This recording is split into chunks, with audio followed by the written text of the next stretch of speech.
سب سے بڑا مسئلہ کسی مسئلے کو ریزالو کرنے کا ہوتا ہے کہ بھائی اس نے بیج کس مٹی میں ڈالا ہوا. جب مٹی ہی خراب سلیکٹ کی ہے تم نے تو اب بندے نے زمین بھی غلط سلیکٹ کر لی ہے, اس نے زمین ہی بنجر لے لی ہے, تو اب اس پر سبزہ اگا نہیں اگا, پھل اگے نہیں اگے, اس کے اوپر کھیتی اچھی آئی نہیں آئی, درخت باغ بنا نہیں بنا, یہ ہمارا یہ مشکل ہے. آپ نے زمین ہی غلط لی ہے. اللہ کے نبی نے فرمایا تم عورت کیا حسن دیکھ کے شادی کرتے ہو, یہ ایک اچھی زمین ہے مگر حسن ہے کل کو ڈھل جائے گا, حسن ہے بدصورت ہو سکتا ہے, حسن ہے بوڑھا ہو جائے گا, حسن ہے اسے جھریاں پڑ جائیں گی. تم مرد کی خوبصورتی دیکھ کے شادی کرتے ہو, آج خوبصورتی ہے کل کو ختم ہو جائے گی. تم عورت کا مال دیکھ کے شادی کرتے ہو, تم مرد کا مال دیکھ کے شادی کرتی ہو, اچھی چیز ہے, مال اچھی چیز ہے, بس تم فی العلمی و جسمی, مسلمان طاقتور بھی ہونا چاہیے اور علم والا بھی ہونا چاہیے. عالم والقوی ضروری ہے مسلمان کے انفلوئنشلی پاور ہونا. تم نے مال دیکھ کے شادی کی, بہت اچھی بات ہے, لیکن مال آج ہے شاید نہ ہو, نام آج ہے شاید نہ ہو, شہرت آج ہے شاید نہ ہو. تیسرا تم اس کی خاندان اور حسب و نسب دیکھ کے شادی کر رہے ہو کہ بڑے اعلیٰ خاندان کے ہیں حضرت جی, اور محترمہ بڑی اعلیٰ خاندان سے تعلق رکھتے, مگر اعلیٰ خاندانوں کے اندر ہی ابلیس بھی پیدا ہو جاتے ہیں, اعلیٰ خاندان میں کمزف کمینے بھی پیدا ہو جاتے ہیں, اعلیٰ خاندان میں بغیرت بے شرم بے حیا بھی پیدا ہو جاتے ہیں, اور اعلیٰ خاندان کے اندر بڑی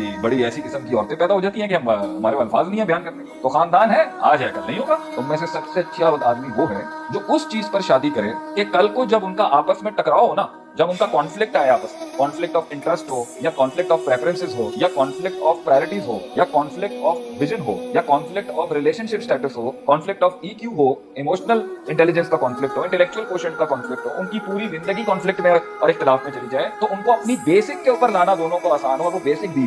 کہ وہ کہ بھائی میں اس مسئلے کے اوپر ہینڈز ڈاؤن کرتا ہوں اللہ کے اوپر, اور تو بھی جو ہے نا اللہ کے آگے ہینڈز ڈاؤن کر کے مسئلے کو ریزالو کر لیں, ہم دونوں اللہ کو بڑا بنا لیتے ہیں. لیکن جب خاندان کی بنیاد پر بڑا بنے گا رشتہ بنے گا, تو جس کا خاندان اونچا ہے زیادہ بڑا ہے وہ چودھری, دوسرا کمی. اگر مال کی بیسس کے اوپر شادی کرو گے تو جس کے پاس مال ہے وہ چودھری, جس کے پاس, اگر لڑکی مالدار ہے تو لڑکا گیا, لڑکا مالدار ہے تو لڑکی گئی. اور اگر حسن و جمال پر بات کرو گے تو اگر مرد زیادہ خوبصورت ہے عورت سنبھال کے دکھا دے ایسے مرد کو, اور اگر عورت حسین اور خوبصورت ہے تو وہ اس شیطان کے دو میں آ سکتی ہے کہ میں ایک مرد کو ہی کیوں اپنا حسن دوں. اتنا تو مجھے کرنا چاہیے نا کہ کم سے کم 8-10 مرد دیکھیں تو صحیح نا مجھے کم سے کم.